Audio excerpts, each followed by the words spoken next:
Manager কাকু, manager কাকু, ফাঁকা ঘর আছে?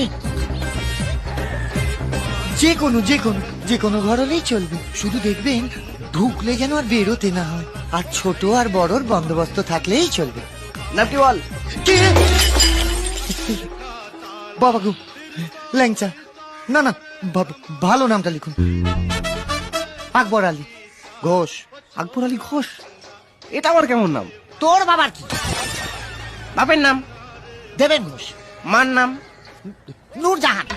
বলে কি শালা, এটা কি নাম না ভারত বাংলাদেশের চুক্তিপত্র? এবার হাত পা চালিয়ে দেবো। দিয়ে দেবো কাকু, দিয়ে দেবো। এখন যে কোনো একটা ঘরের চাবি দিন না কাকু, ছোট খোকাটা না বড্ড ডাকাডাকি করছে। আর আমি যে এখানে আছি না, কাউকে বলবেন না কিন্তু, হ্যাঁ? দুটো কাপের দাম দিয়ে দেবো। সঙ্গে দুটো প্লেট ভেঙেছো, তার দাম দেবো না শালা। কি করবি শালা তুই, হ্যাঁ? আমি ভজহরি মান না। তাকে আমি নাচবো? ওরে বাবা, ভেঙে দিল। এখানে কাউকে বিশ্বাস করা যাবে না, এখানে সব শালা শক্তির লোক।